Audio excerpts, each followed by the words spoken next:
Kissing articles. When you present an article to the priest, you kiss the article and then present it to him. Where you kiss the cruet is on the part the priest touches, in other words, the handle. You never kiss it on the part where you pour it from. So I'm going to kiss this cruet on the handle before I present it to the priest. Also notice how I'm holding it. The handle is to my left. Another way I tell servers is the handle should be facing towards the back of the chapel, back of the church. Because the priest, on the other hand, for him to take it, that makes it convenient. But if you have the handle turned the other way, it's hard for him to get a hold of it. So your handle is to your left, and when he's going to take it, you kiss the handle and then present it to him. There are no kisses of articles when the Blessed Sacrament is exposed or at a Requiem Mass. So when we have benediction, you're presenting the spoon to the priest. You would kiss the handle of the spoon where he's going to take it, but not if it's during benediction. But if it's incense at a high mass, for example, on a Sunday, then you would kiss the handle and then present the spoon to the priest. And the cruets, you don't kiss the cruets at a Requiem Mass. All right. I want to mention now lighting candles. When you light the candle, I don't have a candle lighter here to show you, but you want to make sure with the wick coming out the top that you keep it up when you hold the candle lighter, because if you have it turned such that the wick is down, it's going to drop molten wax onto the altar cloth or on the floor or whatever. So you want to be very careful about that, lighting candles. Now when you light candles, you always light the epistle side first, so the epistle side is the right side of the altar, which is where the epistle is read, and then you light the candle on the gospel side. So if I were lighting just 2 candles for a low mass, I would light first this candle over here, and then I would light that one.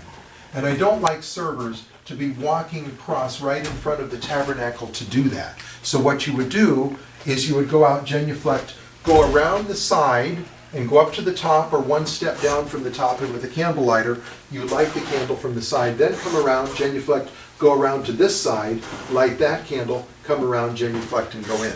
When you're done lighting candles, you can pull the taper into the tube, the brass tube, and then push it back out right away. That extinguishes it. We don't want servers, blowing it out in the sanctuary.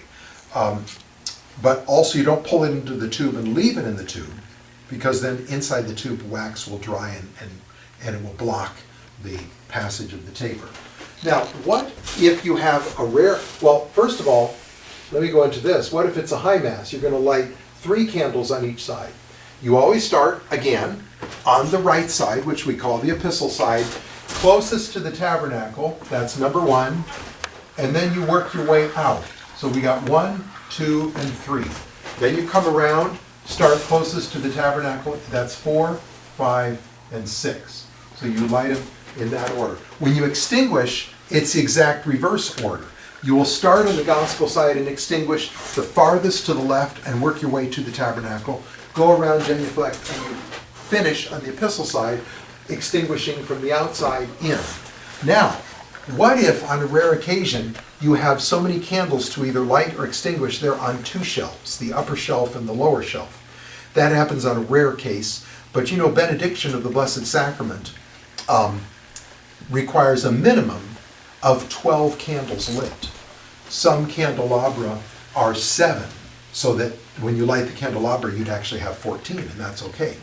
But benediction is a minimum of 12, but it doesn't say what the maximum is. So I like, especially for a big feast day like Christ the King, I like to have the servers light, and I don't have them up here on my diagram, the candelabra, but I like them to light not only the candelabra, but also the high mass candles. So what if we're going to do that? And I tell you it's Feast of Christ the King or whatever, and I tell you light all the candles on the altar, including the candelabra. So let me draw a candelabra real quick. So let's say it's right here, and it's something like that, and you have 1, 2, 3, 4, 5 candles, which we have here, or some of the bigger ones, 7.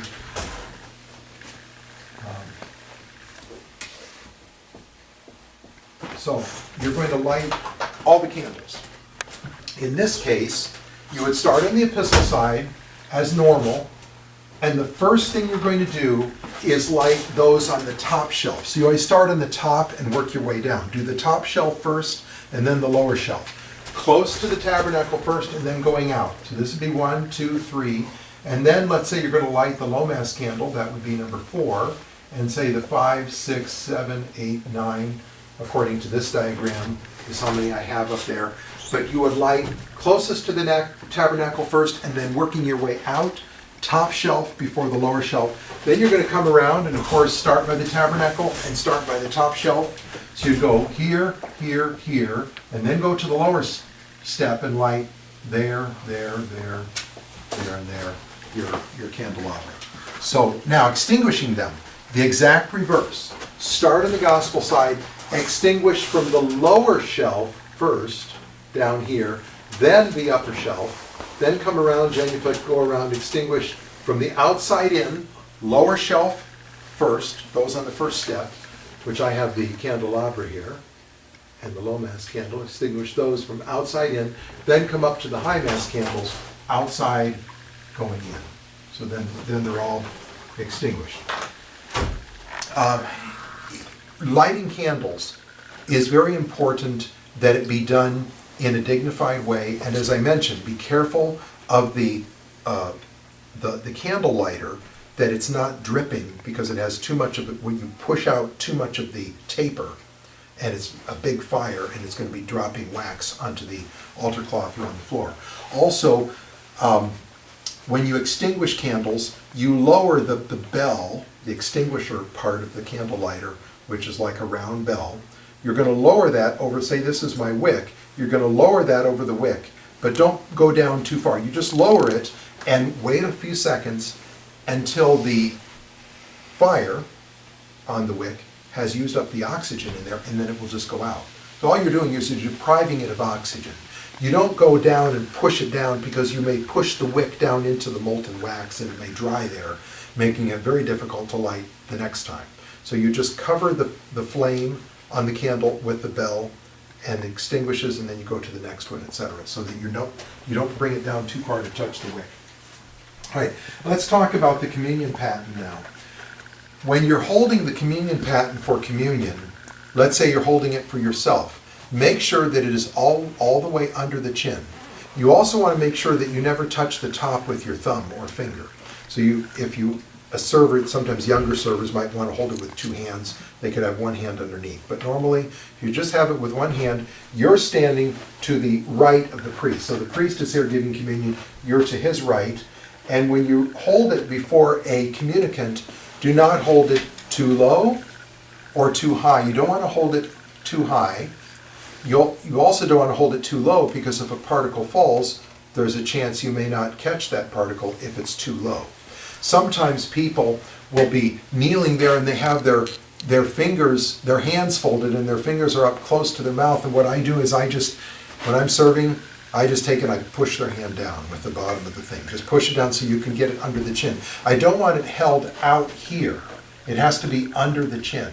Because if a particle falls, it's usually when the host is placed onto the tongue, that's when the particle may fall. So you keep it always perfectly flat. Sometimes servers will be kneeling up on the altar steps. They're kneeling up here for communion, and they hold it for themselves, and then they get up to go to the communion rail, and they're a little careless and they tilt it. So it's kept flat from the first time it's used for the first server that communicates, and it's passed to the next server, and then he holds it, and then he stands, always holding it flat. Be very careful in that regard to keep it flat. Usually, a priest will take it from you after the last communicant. Some priests may not. They may go back to the altar. Then you would go with the priest to the altar, and he will genuflect and then take it from you, or you would just lay it on the altar next to the corporal, up on the top. Speaking of the corporal, that reminds me that there are several things that you may not touch. A sacristan who is given permission by the priest could touch them if the priest tells the sacristan to set up his chalice.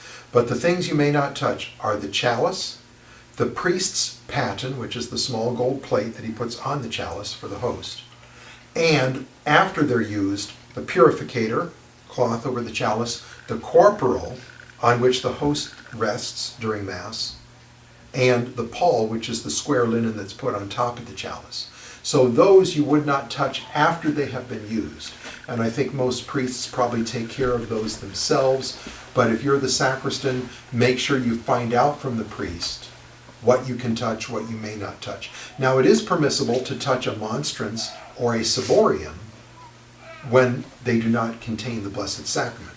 So let's say that there is a ciborium on the altar because it was used up and the priest purified the ciborium.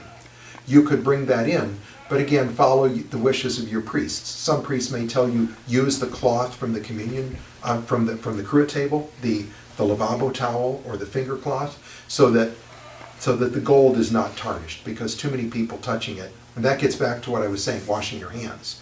If your hands are clean, it is not forbidden for a server to bring it in, the ciborium and the monstrance, touching it, but you follow, the particular priest you're serving for, what his wishes are in that regard.